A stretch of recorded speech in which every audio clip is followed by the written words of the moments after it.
Om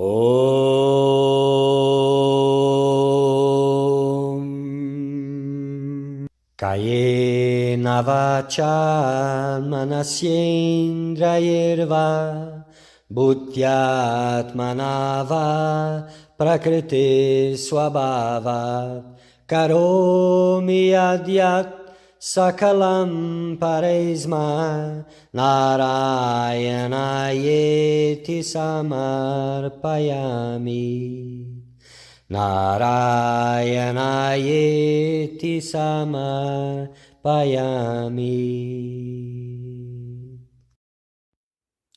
Querido buscador da verdade, bem-vindo. Este é um momento muito auspicioso, pois vamos falar de Bhakti. Bhakti, amor divino, puro amor divino. E Bhakti como a essência de todos os caminhos espirituais e também como um caminho espiritual em si, Bhakti Yoga. Então, nesta série de vídeos, nós vamos falar sobre os Sutras de Shandilya. Então, Shandilya foi um sábio, um ser realizado, que realizou a Deus, que já tinha seguido outras filosofias, era um erudito nas escrituras e tinha uma abordagem também intelectual. Então, nestes sutras, o sábio Shandilya procurou a autoridade, a sabedoria, a firme sabedoria das Escrituras para ver realmente qual era o melhor caminho para Deus. Então ele traz-nos nestes sutras, traz-nos muitas passagens confirmando de facto a autoridade de Bhakti. E nós, nesta viagem, vamos entender o que é que tudo isso significa e trazer para que os vossos corações possam também conhecer a Deus. Que todos vocês possam se encher de amor divino e realizar a Deus nesta vida ainda.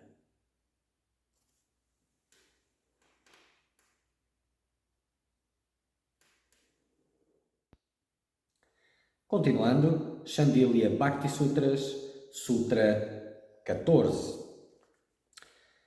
É por isso que as gopis de Vrindavan alcançaram a libertação simplesmente por terem um profundo amor e afeição pelo Sr. Krishna e serem devotadas a Ele em seu amor, apesar de não terem acesso a nenhum conhecimento metafísico ou teológico das Escrituras, ou ser capaz de ver o Senhor em termos físicos, depois que Ele deixou Vrindavan, foi para Mathura e depois Dwaraka.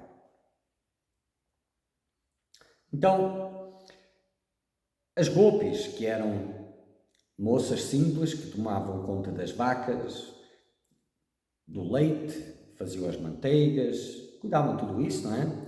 Não tinham nenhuma educação, possivelmente nem sabiam ler nem escrever, possivelmente, não tenho a certeza, mas não tiveram nenhuma educação formal, não tiveram acesso às escrituras, aos ensinamentos, a tudo isso, não é? E elas atingiram a libertação simplesmente por seu profundo amor e afeição por Krishna, que era uma encarnação de Deus, do Ser Supremo. Então, quando eu falo estes nomes, refere-se sempre ao Ser Supremo. Não estou a falar deste nome é o nome certo e os outros, não é isso. São nomes que representam o Ser Supremo em diferentes épocas no tempo e em diferentes culturas. Só isso. Tudo isso. Então, não foi o conhecimento que as levou à libertação. E é por isso que elas estão aqui nos sutras, porque elas são o exemplo do mais alto status que um devoto chega, do que é um puro devoto, um excelso devoto. Especialmente por não terem educação formal, nem terem acesso a filosofias, escrituras, seja lá o que for. Elas mostram que nada disso é necessário para amar a Deus e para chegar a Deus e se tornar uno com Deus. É tudo uma questão de sede. por Deus. Essas golpes alcançaram a emancipação e a salvação porque permaneceram sempre absortas nos pensamentos do Sr. Krishna. Elas não pensavam em mais nada, só nele. Que ele era uma forma personificada do Ser Supremo. Elas se deleitaram com esse pensamento, permaneceram em êxtase e eternamente bem-aventuradas nele. E elas se afogaram tanto que suas mentes pararam de vagar em outro lugar enquanto permaneciam submersas no pensamento do Senhor. Então, há um exemplo disso, não é? Quando uma pessoa se apaixona por alguém, e aquela paixão é tão forte que ela não come, nem bebe, não consegue dormir, só pensa naquela pessoa. Isso é um nível muito superior a isso e tem a ver com o pensar exclusivamente em Deus. Não conseguir pensar em mais nada. Qual é a distância que estás disto? Então, é para chegar neste nível, não é? Seus pecados passados se dissiparam e nenhum ato lhes foi atribuído no futuro, pois seu interior não estava envolvido em nenhuma ação mundana, porque permanecia totalmente fixo no Senhor, sem tempo ou inclinação para qualquer outra coisa. Tal era a intensidade, como uma pessoa que está apaixonada ao extremo, já não consegue ver mais nada, fazer mais nada, assim estavam elas por Deus. E esta parte é muito importante. É dito no Vishnu Purana que essas golpes ficaram tão extasiadas com a lembrança do Sr. Krishna que algumas delas dançaram e cantaram, algumas sentaram-se imóveis em transe, algumas até desmaiaram e morreram, de modo que encontraram a liberação instantânea e a liberação porque a mente delas estava focada no Sr. Krishna naquele momento. Mas não é bem esta passagem que eu estava... exato, é na próxima. Mas tudo bem. Esta também é importante, não é? Tal era o nível do êxtase que elas estavam pela comunhão através da lembrança de Deus. No caso era uma manifestação de Deus, uma encarnação divina. Não é? Que algumas delas dançaram e cantaram, não é? De tanto êxtase, eram tomadas e cantavam e dançavam. Outras ficavam imóveis, em completo transe e absorção. Né? Outras desmaiavam e morriam e encontravam imediata libertação.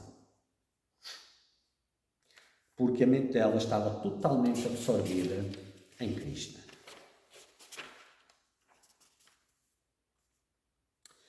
O conhecimento é visto como apenas um objetivo secundário. Por essa mesma razão, os Smriti, que são as Escrituras, rejeitam todas as ajudas visíveis e declara que as leiteiras, as gopis, alcançaram a liberação somente pela devoção ao Senhor Supremo, que destruiu suas impurezas da mente. E assim lemos nas Escrituras. Uma leiteira, tendo todos os seus méritos cancelados pelo intenso êxtase de pensar nele, e todos os seus pecados expiados pela agonia de não obtê-lo, a causa do mundo, idêntico ao Brahman Supremo, deixando de respirar, obteve a libertação. Então, tem aqui uma parte, não é, que causa estranheza, pode causar estranheza à maioria, não é? Como assim? Estava tão concentrado em Deus que os seus méritos foram cancelados. Como assim? Isso é bom? Claro que é. Porque méritos e deméritos são o que ligam o ser à roda do samsara, à transmigração. Então, os seus méritos levam para circunstâncias boas aqui e nos mundos superiores também. Mas levam. Então, quer seja uma prisão de ouro ou uma prisão de ferro, é uma prisão. Então, enquanto houver méritos, eles terão que ser vivenciados, usufruídos. Então, todos os méritos foram cancelados. Não tem mais amanhã. e os seus pecados expiados pela agonia de não obtê-lo, de não obter a Krishna, de não obter a Deus.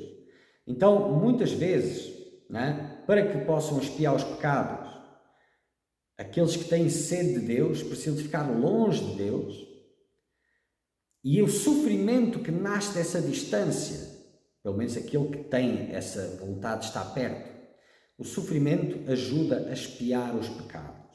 E aí Deus, ou Ele, se aproxima. Não é? Então, o expiar dos pecados pela agonia de não ter Deus, de não estar perto de Deus. Sutra 15. É apenas Bhakti que sozinho permite realizar Deus em sua totalidade e absolutamente. Não requer nenhuma ajuda anterior do conhecimento de Deus, como no caso das gopis, não é? Através de Bhakti, Deus é conhecido. Bhakti ajuda a alcançar Gyan, ou conhecimento de Deus. Bhakti leva à realização de Deus. Mais uma vez, aqui é evidenciar que não precisa de conhecimento para Bhakti. Bhakti é o carro-chefe que leva tudo sozinho. Não é? E, de outra forma, vamos dizer, todas as práticas são instrumentos para Bhakti, de alguma forma. Mas nós iremos entrar a seguir para isso, não é? Porque, como estamos aqui a evidenciar, já evidenciámos, Bhakti não tem causa, então os instrumentos são para pureza, não para Bhakti, e depois Bhakti abençoa a pureza. O conhecimento torna-se irrelevante se houver Bhakti real, com certeza absoluta. Aquele que está em êxtase de comunhão com Deus, quer saber de conhecimento para nada. Não é? Tal como alguém que faz um empreendimento pela glória que aquilo pode ter. O empreendimento é meio que irrelevante, só é importante como meio dessa glória. Conhecimento prévio de Deus não é necessário para desenvolver amor e afeição por Ele. Como as gopis, incontáveis buscadores que experimentaram o amor e uma atração por Deus desde tenra idade. Então, isto são histórias muito comuns que eu costumo ouvir com frequência de buscadores dizerem que buscam Deus desde crianças. Muitas vezes em circunstâncias familiares em que não há nenhuma busca por Deus, não há nenhum conhecimento disso, nada a ver. E depois, com o tempo, eles encontram as religiões que vão surgindo como uma forma de dar resposta a isso. Mas isso já lá estava antes.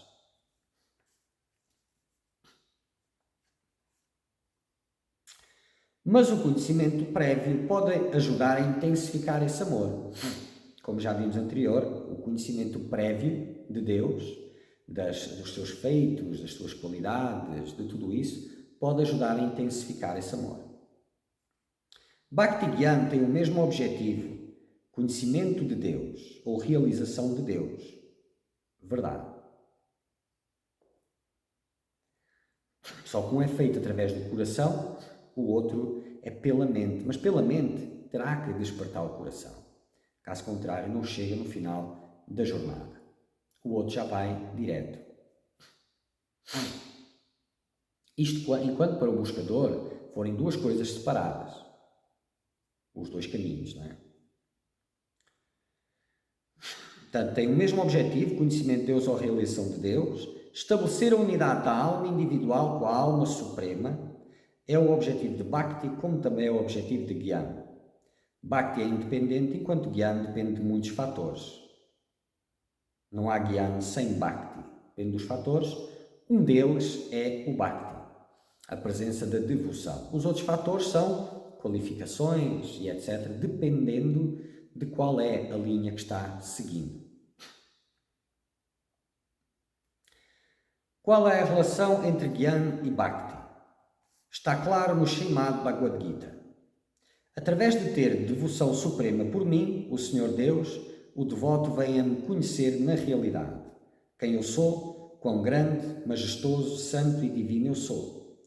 Por meio desse conhecimento, ele imediatamente entra em minha forma suprema para se tornar um comigo.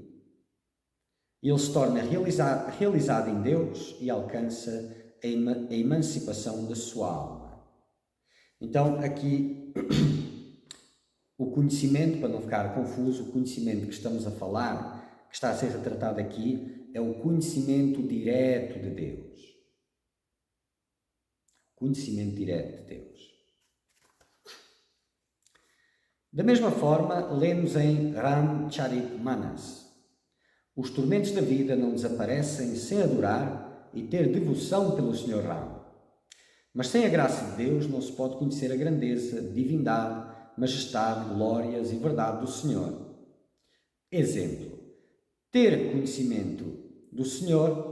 Exemplo: ter conhecimento do Senhor. Sem esse conhecimento ou consciência é difícil manter um compromisso firme com o Senhor e ter uma fé inabalável nele. E sem isso, bhakti e devoção e amor pelo Senhor não serão firmes e profundamente enraizados. Já tínhamos lido este antes, voltamos a repetir para cimentar. É tudo uma questão de pureza. O resultado a conclusão disto tudo é tudo uma questão de pureza. Quanto mais pureza, menos informação, menos conhecimento é necessário. Quanto menos pureza, mais conhecimento é necessário.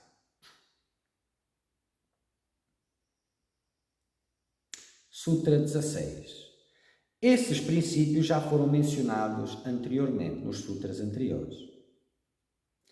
Então, uma leitura rápida dos versos anteriores indicaria claramente que a discussão é sobre Jnana e Bhakti, como um meio de realização de Deus, e qual dos dois é o mais importante. Somente com Bhakti há a realização de Deus, mas sem Bhakti não há realização de Deus. Esta é a conclusão, não é, dessa discussão. Porque as Escrituras falam das diversas, não é, mas está implícito, mesmo que não seja exacerbado, está implícito em todos os caminhos, não é? O Karma Yoga, o Jnana Yoga e o Bhakti Yoga, que a devoção é o centro de tudo. Em alguns não está tão explícito, pelo que eu já até expliquei anteriormente, agora não sei se foi neste idioma ou se foi no outro, de que muitas vezes o nível de impurezas não permite se aproximar de devoção, do conceito da devoção sequer. A pessoa reage de forma, ela tem asgo pela devoção, pelo nível de impurezas, não é pelo nível de esclarecimento, não é? Então aquilo que tu vês, aquilo que tu acreditas, tudo tem a ver com o teu nível de pureza ou impureza, não de esclarecimento, não é? E muitas vezes não é possível, mas está lá, implícito. E aqui está colocado de forma explícita. No Gita, no Bhagavad Gita, não é? Através da devoção ele me reconhece. Até porque ele já o conhecia antes, mas pronto. Através da devoção ele me reconhece, não através da sabedoria, do conhecimento, através da devoção, que pode ser o fruto de tudo isso, mas não necessariamente. Conheço infinitos casos, não é, que não tem nada disso. Tendo-se tornado Brahman, alcançando a paz de espírito, ele não sofre nem deseja. Sentindo perfeita equanimidade em relação a todos os seres, ele obtém devoção suprema a mim. Então, aquele que chega em Brahman, o absoluto transcendente, obtém a devoção a Deus. É a devoção que leva ao conhecimento real e não o conhecimento que leva à devoção. Porque a sabedoria, o conhecimento, sem a vivência direta dele, não é verdadeiro conhecimento. É algo que aponta para o conhecimento, não é? O verdadeiro conhecimento é a devoção que leva. Não é o contrário. No Bhagavad Gita, é apenas a pura devoção a mim, através da qual se chega a me conhecer na realidade. Na realidade, quem eu sou verdadeiramente. Quem é Deus. É apenas a verdadeira devoção que leva a esse conhecimento de Deus. A devoção pura. Perdão.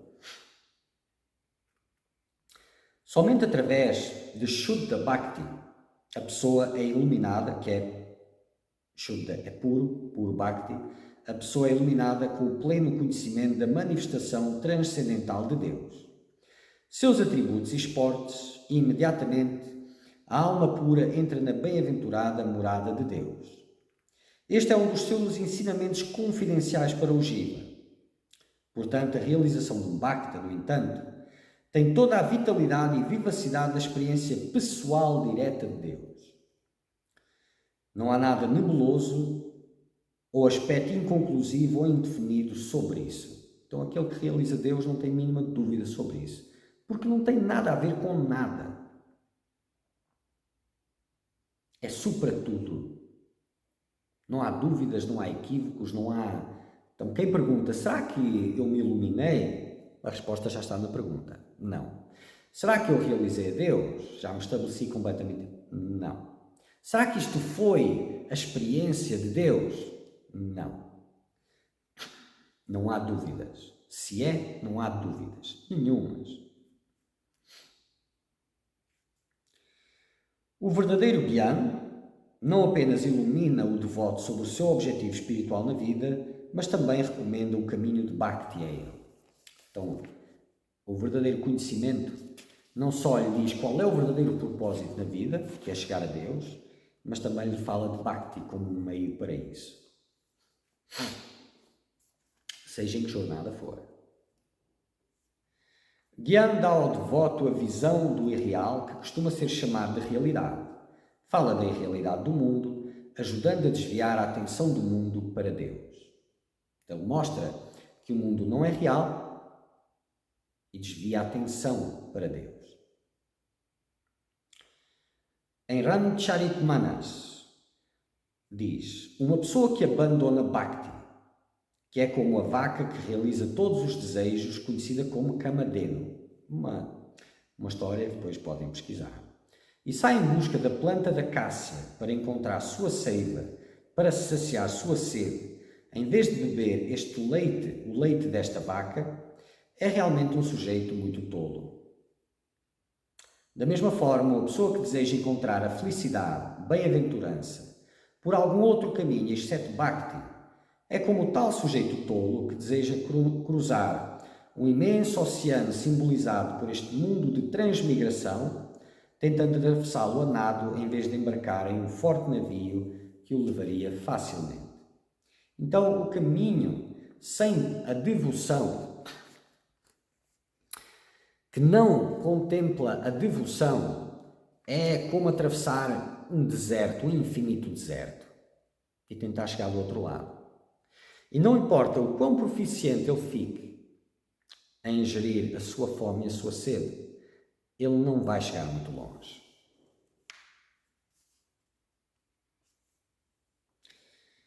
Pode-se dizer que uma pessoa que se tornou realizada em Deus por meio de Bhakti não precisa de Gyan novamente, embora Gyan possa tê-lo ajudado em algum estágio do seu caminho.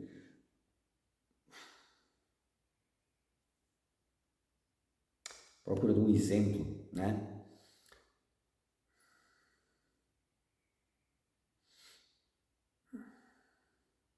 Aquele que chegou ao fim da jornada, ao êxtase, à glória, à bem-aventurança, ele não precisa mais de informações. As informações não têm nada. Antes tinham a promessa e a ajuda para chegar lá.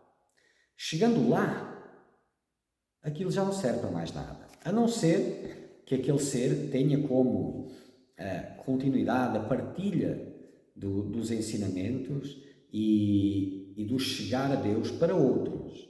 E que esses outros estejam tão longe da sua própria realização que ela não lhes sirva de grande coisa. E então ele recorre a ensinamentos, ao conhecimento, para os ajudar a eles. Agora, para si, aquilo já não...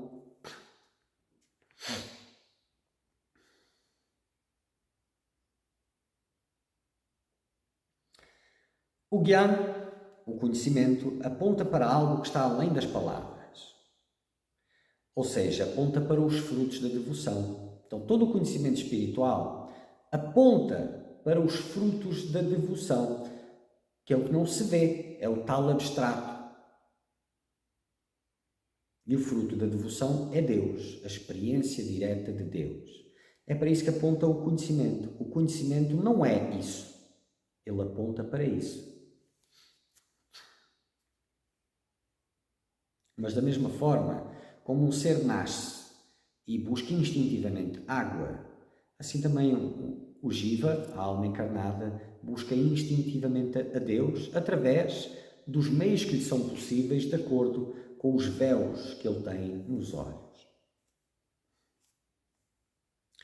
Todas as práticas espirituais são dignas e atingem o seu ponto mais alto apenas quando há devoção e quando a devoção atinge o seu ponto mais alto.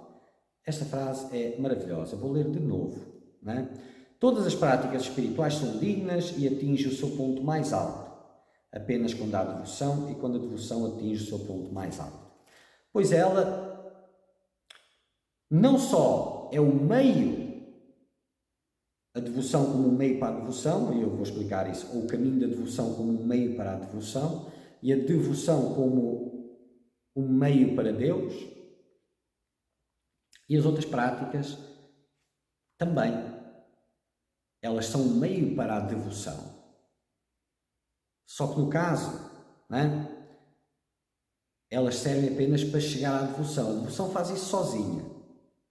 Mas sem elas não fazem nada. Então, todos os caminhos são válidos, porque eventualmente a purificação desperta a devoção, só que são mais devagar. Mas eles dão os mesmos frutos e chegam a dar os frutos quando a devoção chega no seu auge, no seu ápice. Todas as práticas espirituais são as ferramentas, os meios para a devoção. Falaremos nisto mais para a frente, não é? Quando falarmos das práticas espirituais devocionais, iremos ver as diferenças entre tudo isto. Muito bem. Tvameva mata cha pita tvameva tvameva bandhushka sakha tvameva tvameva vidya dravinam tvameva tvameva sarvam mama deva deva Tvameva sarvam mama deva deva.